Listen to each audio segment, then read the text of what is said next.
क्या आपने कभी ऐसे इंसान को देखा है जो बिना आवाज उठाए, बिना गुस्सा किए आपसे वो सब करवा लेता है जो वो चाहता है? वो इंसान जो आपकी बातों, आपके फैसलों, यहां तक कि आपकी सोच को भी धीरे धीरे अपनी मुट्ठी में ले लेता है और आपको पता भी नहीं चलता। क्या कभी आपने खुद से पूछा है क्यों कुछ लोग बार बार हमारे दिमाग से खेल जाते हैं? क्यों हम ना नहीं कह पाते? क्यों हम हर बार वही गलती दोहराते हैं जैसे कोई हमें अंदर से कंट्रोल कर रहा हो? अगर इन सवालों ने कभी भी आपके दिल या दिमाग को झकझोरा है तो दोस्तों, ये किताब आपके लिए है। ये कोई आम किताब नहीं है, ये एक आंख खोल देने वाला सच है। एक ऐसा सच जिससे बचना भी जरूरी है और समझना उससे भी ज्यादा। क्योंकि जब तक आप दूसरों की चालें नहीं पहचानोगे, आप खुद उनकी कठपुतली बने रहोगे। अब वक्त है जागने का। अब वक्त है जानने का कि आखिर डार्क साइकोलॉजी क्या है, कैसे काम करती है और सबसे जरूरी, कैसे इससे खुद को बचाया जाए। सोचिए जरा, हम सभी की जिंदगी में कुछ ऐसे लोग जरूर होते हैं जो सामने से बहुत अच्छे लगते हैं, लेकिन धीरे धीरे हम महसूस करने लगते हैं कि हम अब अपनी नहीं, उनकी मर्जी से जी रहे हैं। कभी आप सोचते हैं कि कोई फैसला आपने लिया है, लेकिन हकीकत में वो फैसला आपसे लिया गया है। यही है डार्क साइकोलॉजी की शुरुआत। दूसरों के मन को बिना बोले, बिना जताए कंट्रोल करने की कला।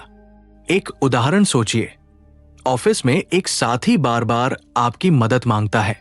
आप मना करना चाहते हैं पर कर नहीं पाते क्योंकि वो पहले आपकी तारीफ करता है, तुम तो सबसे समझदार हो। या फिर आपको गिल्ट फील करवाता है, तुम तो कभी ना नहीं कहते, और आप फिर वही करते हैं जो वो चाहता है।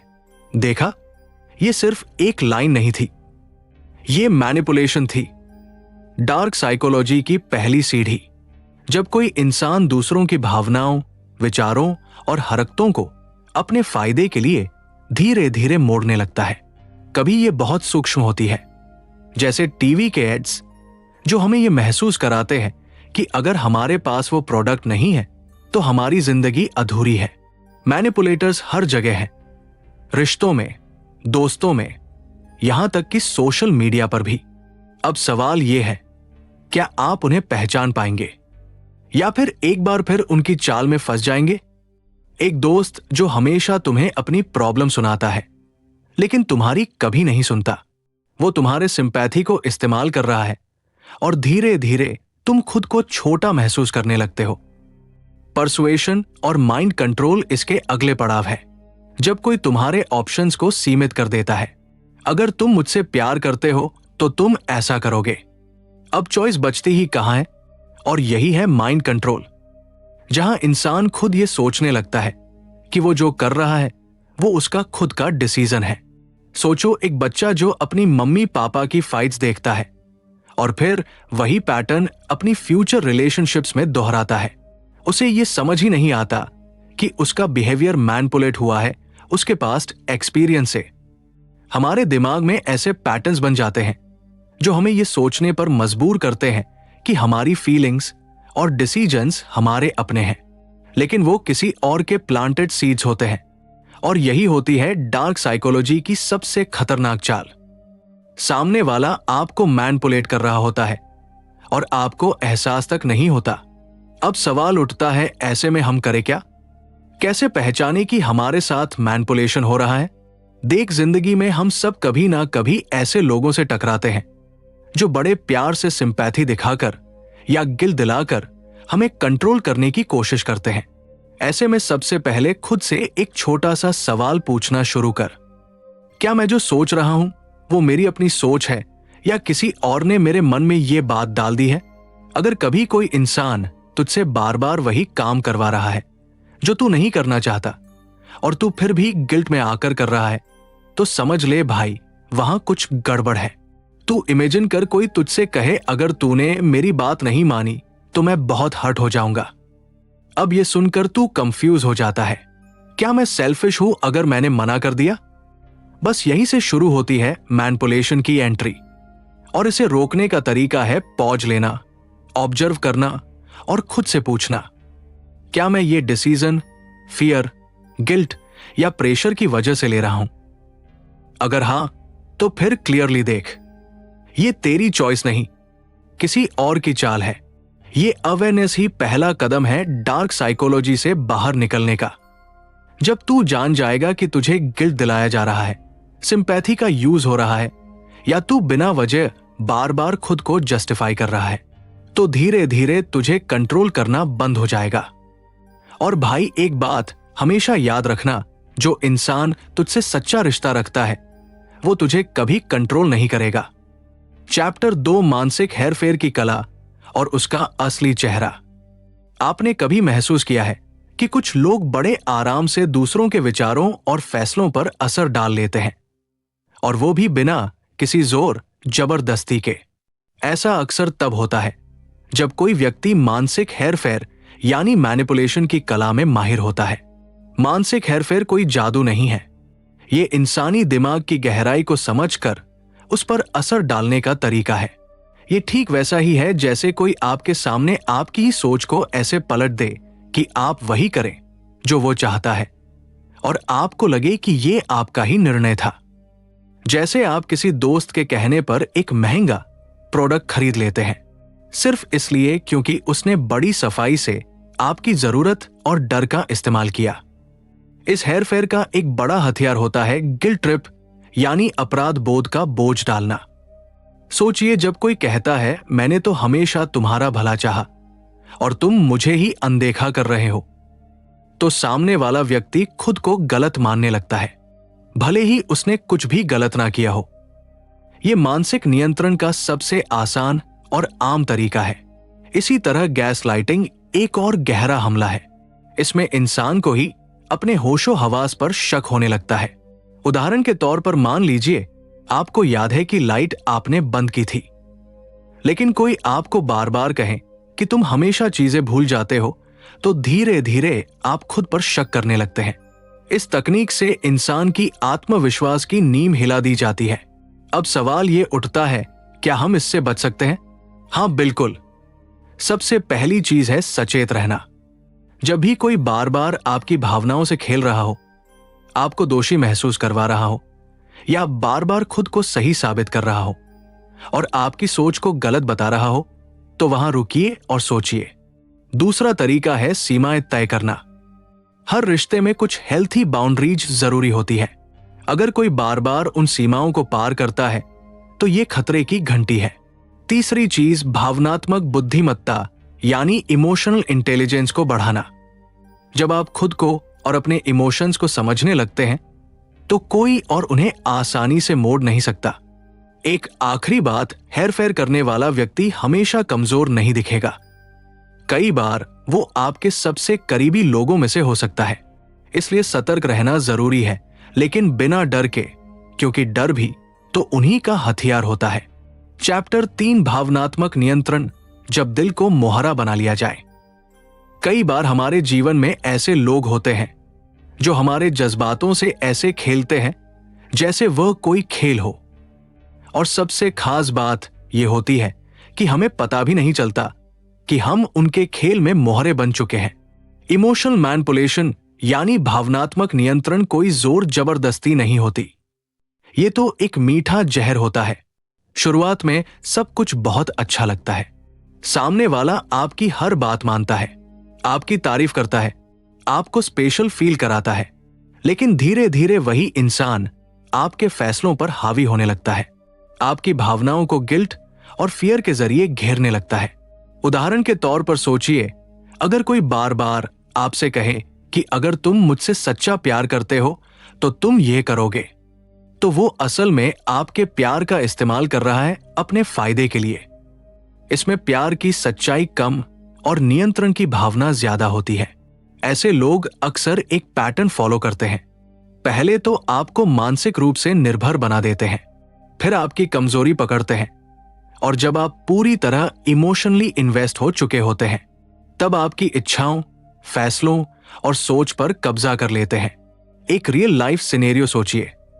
एक ऑन ऑफिस में काम करने वाला इंसान जिसका बॉस हर बार कहता है तुम ही तो हो जिस पर मैं भरोसा करता हूं, बाकी तो कुछ नहीं करते सुनने में अच्छा लगता है, लेकिन फिर वही इंसान ओवरटाइम के लिए मजबूर कर देता है बिना एक्स्ट्रा पेमेंट के, और एम्प्लॉय को लगता है कि अगर उसने मना किया तो बॉस को बुरा लग जाएगा। यही है सैटल मैनिपुलेशन। अब सवाल उठता है, इससे कैसे बचा जाए?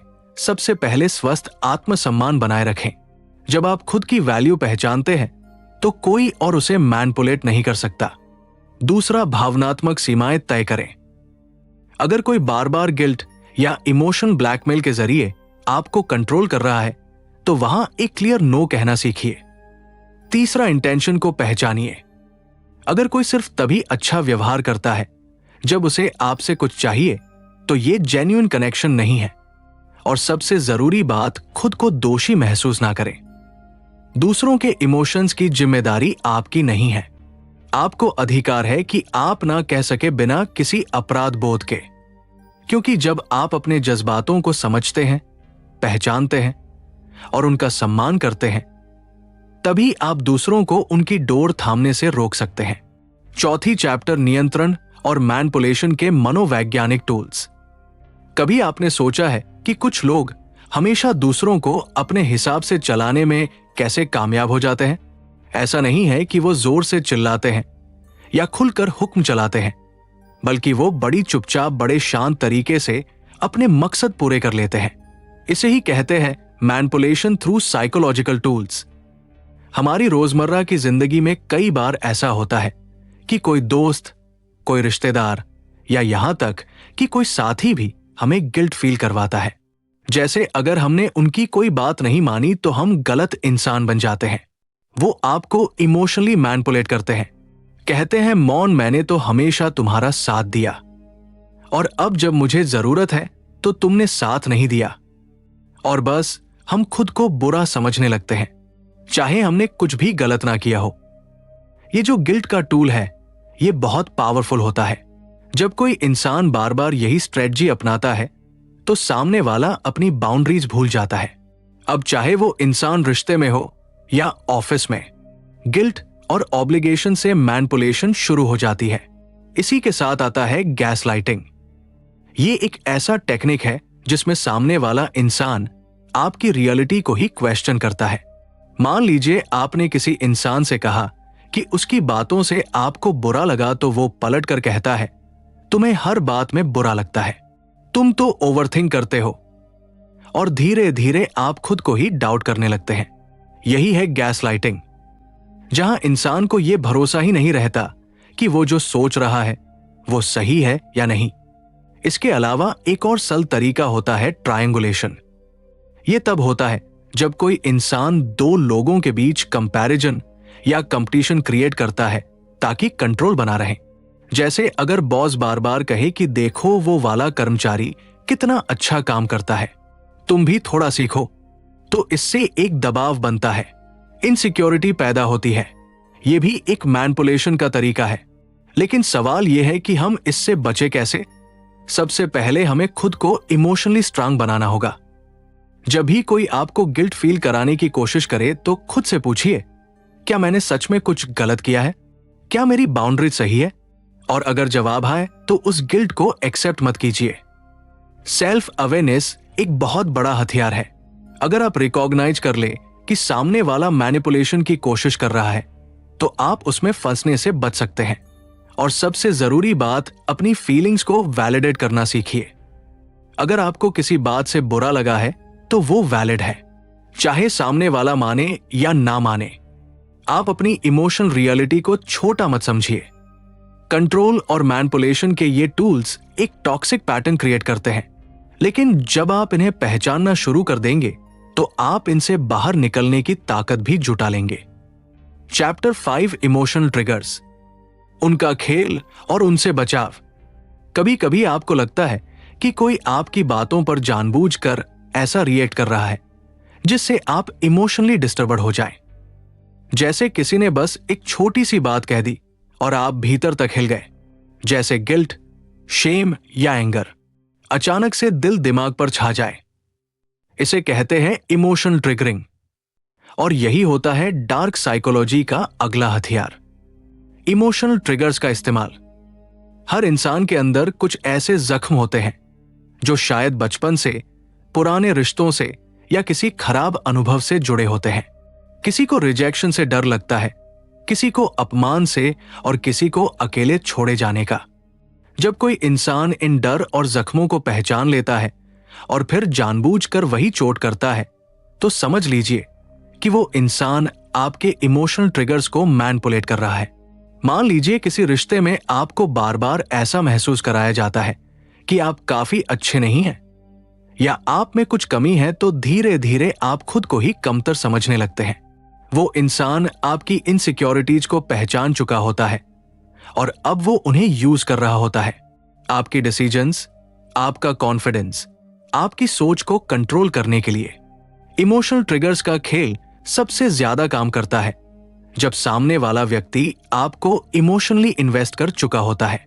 यानी वो पहले तो आपको बहुत खास महसूस कराता है और फिर उसी खास कनेक्शन को तोड़ने या उसका डर दिखाकर आपको मैनिपुलेट करता है।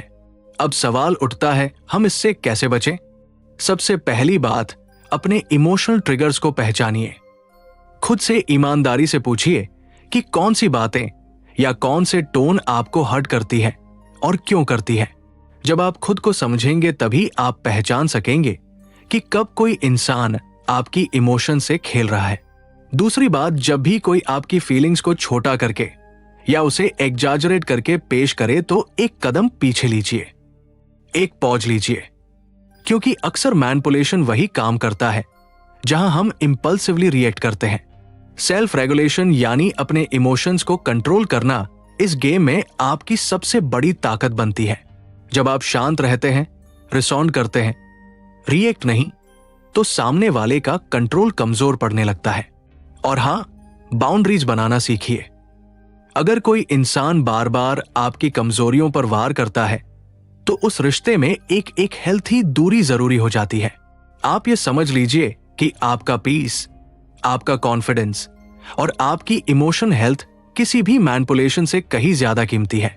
डार्क साइकोलॉजी का सबसे सरल रूप यही इमोशनल ट्रिगर्स है, जो दिखते नहीं लेकिन असर गहरा छोड़ते हैं। लेकिन जब आप उन्हें समझ लेते हैं तो आप सिर्फ बचते नहीं बल्कि स्ट्रांग भी होते जाते हैं। चैप्टर 6, गैस लाइटिंग, जब आपको ही आपकी सोच पर शक होने लगते हैं। अगर ऐसा बार बार हो रहा है तो संभल जाइए। हो सकता है आप गैस लाइटिंग के शिकार हो रहे हो। गैस लाइटिंग एक ऐसी साइकोलॉजिकल मैनिपुलेशन है जिसमें सामने वाला इंसान आपकी रियलिटी को धीरे धीरे डिस्टॉर्ट करता है। यानी वो आपको इस हद तक कंफ्यूज कर देता है कि आप अपनी ही मेमोरी, अपनी सोच और अपने इमोशंस पर शक करने लगते हैं। मान लीजिए एक पार्टनर किसी रिश्ते में बार बार गलती करता है, झूठ बोलता है या आपकी भावनाओं की कदर नहीं करता, और जब आप उसे टोकते हैं तो वो जवाब देता है, तुम तो हमेशा ड्रामा करती हो, या मैं तो मजाक कर रहा था, तुम तो कुछ भी सीरियस ले लेती हो। धीरे धीरे आप सोचने लगते हैं कि शायद वाकई मेरी ही गलती है और यही तो उसका मकसद था, गैस लाइटिंग। धीरे धीरे आपके आत्मविश्वास को खत्म करता है। आप खुद को ही नहीं समझ पाते कि आपकी सोच सही है या नहीं, और यही वो जगह है जहां सामने वाला पूरी तरह से आपको कंट्रोल करने लगता है। असल में ये टेक्निक इसीलिए इतनी खतरनाक है क्योंकि इसमें कोई जोर जबरदस्ती नहीं होती। इसमें सामने वाला इंसान बड़ी सफाई से मीठी मीठी बातों में लपेटकर आपको आपकी सच्चाई से दूर ले जाता है। तो इससे कैसे बचा जाए? सबसे पहली बात, तुम्हारी जड़ पर विश्वास करो। अगर बार बार आपको यह महसूस हो रहा है कि कुछ तो गलत है, तो बहुत मुमकिन है कि सच में कुछ गलत है। आपकी गट फीलिंग कभी कभी सबसे सही संकेत देती है। दूसरी बात, अपने एक्सपीरियंसेस को वैलिडेट कीजिए।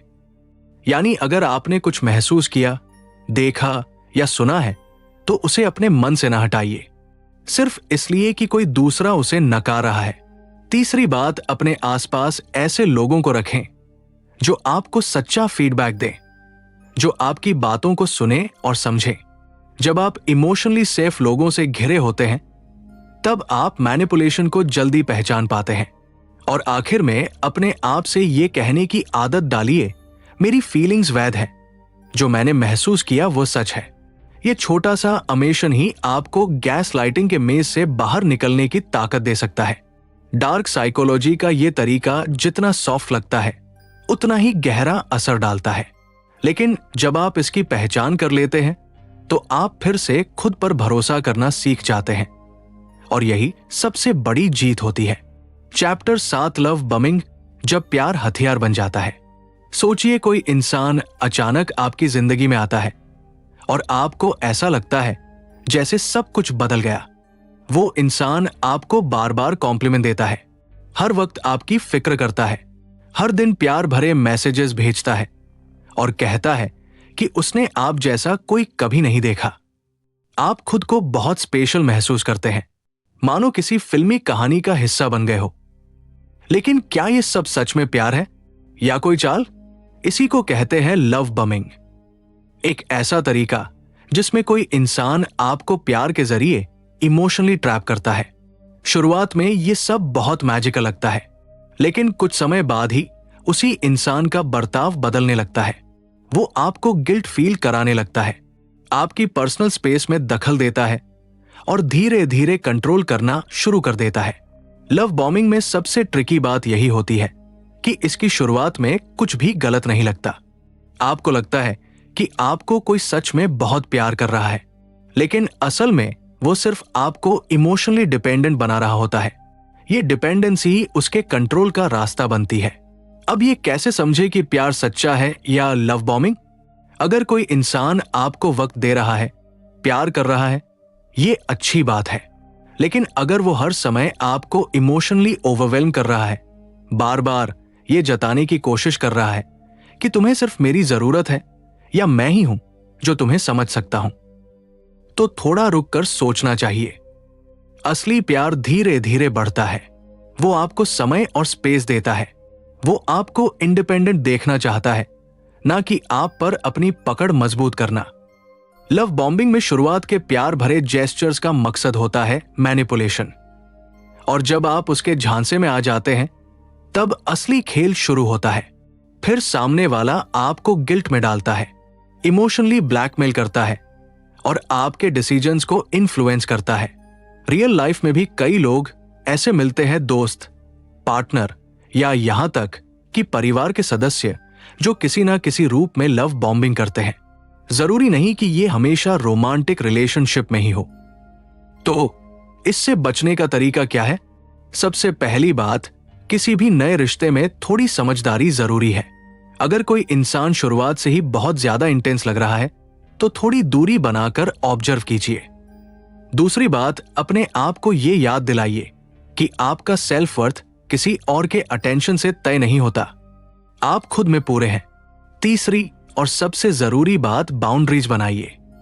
अगर कोई आपको अनकंफर्टेबल महसूस करवा रहा है, भले ही वो मीठे शब्दों में कर रहा हो, तो उसे रोकना आपका हक है।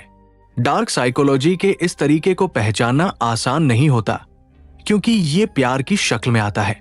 लेकिन जब आप सच्चे और नकली प्यार में फर्क करना सीख जाते हैं, तब आप खुद को इस इमोशनल ट्रैप से बचा सकते हैं। चैप्टर 8 गैस लाइटिंग, जब सच पर शक होने लगता है। कभी ऐसा हुआ है कि आपने कुछ महसूस किया, किसी बात को लेकर आप परेशान थे, लेकिन सामने वाला आपको ही कहने लगा, तुम ज्यादा सोचते हो, ऐसा कुछ हुआ ही नहीं था, तुम्हें गलतफहमी हो रही है। और धीरे धीरे आप अपने ही इमोशंस, अपनी ही मेमोरी और अपने ही लॉजिक पर डाउट करने लगते हैं। अगर हां, तो आपको शायद गैस लाइटिंग का शिकार बनाया गया है। गैस लाइटिंग एक ऐसा मैनिपुलेटिव टेक्निक है जिसमें कोई इंसान आपको यह महसूस करवा देता है कि आप गलत हैं, चाहे आप सही ही क्यों ना हो। वो आपकी इमोशंस, आपकी बातों और आपकी रियलिटी को बार बार चैलेंज करता है, ताकि आप अपने ऊपर भरोसा करना छोड़ दें और सिर्फ उसी की बातों को सच मानने लगे। सोचिए एक रिश्ता जहां हर बार जब आप अपनी फीलिंग्स शेयर करते हैं तो सामने वाला कहता है, तुम ड्रामा कर रहे हो, तुम हर बात में प्रॉब्लम ढूंढ लेते हो, या मैंने ऐसा कभी नहीं कहा था, जबकि आप क्लियरली याद कर सकते हैं कि उसने क्या कहा था। धीरे धीरे आप खुद को क्वेश्चन करने लगते हैं, शायद मैं ही ओवर रिएक्ट कर रहा हूं, शायद मेरी ही गलती है, मुझे शायद वो बात गलत समझ आई। और यही होता है गैस लाइटिंग का सबसे खतरनाक असर, ये आपकी खुद की सोच पर असर डालता है। रियल लाइफ में ये सिर्फ रोमांटिक रिलेशनशिप्स में नहीं होता, ये फैमिली में, दोस्ती में, यहां तक कि वर्क प्लेस में भी देखने को मिलता है।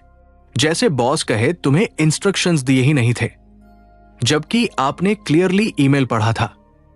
या कोई दोस्त बार बार आपकी बातों को एग्जाज कहकर टाल दे। गैस लाइटिंग आपको मानसिक रूप से थका देता है। आपको ऐसा लगने लगता है कि आपकी सोच, आपकी फीलिंग्स, आपके तर्क सब बेकार है, और यही देखकर मैनिपुलेटर को मिलती है ताकत। तो इससे कैसे बचा जाए? सबसे पहले अपनी रियलिटी को वैलिडेट करना सीखिए। अगर आपको किसी बात ने दुखी किया तो वो इमोशन वैलिड है। अगर आपको किसी की बात याद है तो उसे अपने ऊपर शक करके मत काटिए। दूसरी बात, जर्नलिंग या किसी क्लोज दोस्त से बात करना। जब आप अपने एक्सपीरियंसेस को लिखते हैं या किसी न्यूट्रल इंसान से शेयर करते हैं तो आप दोबारा क्लैरिटी महसूस करते हैं। तीसरी बात, बाउंड्रीज बनाना।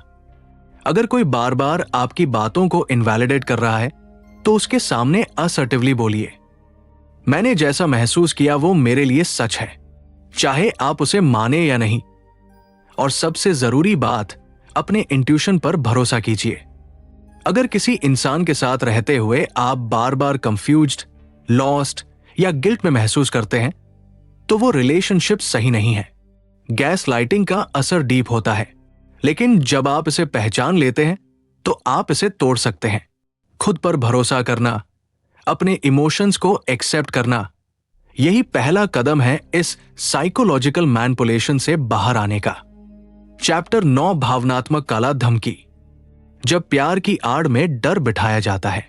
कभी आपने सुना है किसी को कहते हुए, अगर तुमने मेरी बात नहीं मानी तो मैं खुद को नुकसान पहुंचा दूंगा, या फिर मैंने तुम्हारे लिए सब कुछ किया और अब तुम ये भी नहीं कर सकते मेरे लिए। अगर हां तो यह है इमोशनल ब्लैकमेल, एक बहुत ही सरल लेकिन powerful manipulation tool. Emotional blackmail में इंसान आपको गिल्ट, फियर या ऑब्लिगेशन की फीलिंग देकर कंट्रोल करता है। वो अपने दर्द, सैक्रिफाइस या प्यार का इस्तेमाल इस तरह करता है कि आपको मजबूर होना पड़े उसकी हर बात मानने के लिए, वरना आप खुद को बुरा इंसान मानने लगते हैं। अब जरा सोचना, कोई करीबी दोस्त हो जो हर बार आपकी ना सुनकर इमोशनली टूटने का नाटक करे, या कोई पार्टनर जो बार बार बोले कि तुम ही मेरी आखिरी उम्मीद हो, तुम नहीं तो मैं कुछ भी कर लूंगा। ऐसे में क्या आप कह रहे हैं प्यार में या सिर्फ गिल्ट में? असल में इमोशनल ब्लैकमेल का सबसे बड़ा हथियार होता है इमोशनल मैनिपुलेशन के नाम पर प्यार जताना। सामने वाला कहेगा, मैंने तुम्हारे लिए सब कुछ किया, तुम्हारे बिना मैं अधूरा हूं, अगर तुम मुझे छोड़ गए तो मैं बर्बाद हो जाऊंगा। और धीरे धीरे आप उसकी हैप्पीनेस के जिम्मेदार खुद को समझने लगते हैं। ये टेक्निक देखने में बहुत सीधी लगती है, लेकिन इसका असर बहुत गहरा होता है। आपको गिल्ट महसूस करवाकर आपकी डिसीजन मेकिंग एबिलिटी को कंट्रोल किया जाता है, और जब भी आप अपने लिए कोई बाउंड्री बनाने की कोशिश करते हैं तो गिल्ट ट्रिपिंग शुरू हो जाती है। अब सवाल यह है कि इससे बाहर कैसे निकला जाए। सबसे पहले प्यार और कंट्रोल में फर्क समझना जरूरी है। जो प्यार होता है वो आपकी रिस्पेक्ट करता है, आपकी बाउंड्रीज मानता है, लेकिन जो इमोशनल ब्लैकमेल होता है वो आपको डराकर गिल्ट देकर इमोशनल टॉर्चर से कंट्रोल करता है। दूसरी बात, नो कहना सीखना। अगर कोई बार बार गिल्ट का इस्तेमाल कर रहा है तो अपनी बात साफ और रिस्पेक्टफुली कहिए, मुझे आपकी फीलिंग्स समझ आती है, लेकिन मैं अपने लिए ये डिसीजन ले रहा हूं। तीसरी बात, अपनी बाउंड्रीज क्लियरली डिफाइन करना। अगर किसी की बातें आपको इमोशनली ड्रेन कर रही हैं तो उस पर्सन से थोड़ी दूरी बनाना जरूरी हो जाता है, चाहे वो कितना भी करीब क्यों ना हो। इमोशनल ब्लैकमेल के पीछे छिपी होती है इनसिक्योरिटी, डर और कंट्रोल की चाहत। लेकिन जब आप कॉन्फिडेंट होकर अपने इमोशंस को समझते हैं, अपने डिसीजंस को रिस्पेक्टफुली जस्टिफाई करते हैं, तो आप इस इमोशनल ट्रैप से निकल सकते हैं। कभी भी किसी को यह ताकत मत दीजिए कि वो आपके गिल्ट या डर के जरिए आपकी जिंदगी की स्टीयरिंग पकड़ ले। तो दोस्तों, आपने अभी सुनी डार्क साइकोलॉजी एंड मैनिपुलेशन की पूरी कहानी। एक ऐसा आईना जिसमें इंसानों की सबसे छुपी हुई चालें, मन के सबसे गहरे कोने और रिश्तों के पीछे छिपी साइकोलॉजी को साफ देखा जा सकता है। शायद इस पूरी जर्नी में आपने खुद को भी कहीं ना कहीं देखा होगा, कभी एक मैनिपुलेटर के रूप में तो कभी एक विक्टिम के तौर पर। लेकिन असली मकसद ये नहीं कि हम डर जाएं इन टेक्निक सेट से, बल्कि यह है कि हम जागरूक बने, समझे कि कब कोई हमारे साथ खेल खेल रहा है और कब हमें खुद अपने भीतर झांक कर चीजों को ठीक करने की जरूरत है। मैनिपुलेशन से बचने का पहला कदम है अवेयरनेस, और आपने वो पहला कदम अभी अभी लिया है। अब समय है इस ज्ञान को अपने जीवन में उतारने का। रिश्तों में बाउंड्रीज बनाइए, अपनी इमोशनल स्ट्रेंथ को पहचानिए और हर उस टेक्निक को समझिए जो आपके मन को चुपचाप कंट्रोल करने की कोशिश कर रही है। अगर आपको ये ऑडियो बुक सीरीज वैल्यूएबल लगी हो तो इसे अपने दोस्तों और परिवार के साथ जरूर शेयर कीजिए, ताकि वो भी इन हिडन ट्रैप से खुद को बचा सकें। हमारे चैनल ऑडियो बुक गैंग को सब्सक्राइब करें, क्योंकि यहां हर किताब सिर्फ सुनाई नहीं जाती, महसूस कराई जाती है। फिर मिलेंगे एक और जबरदस्त किताब के साथ। तब तक के लिए अपने मन को समझिए, अपनी ताकत को पहचानिए और अपनी सोच को आजाद रखिए। धन्यवाद।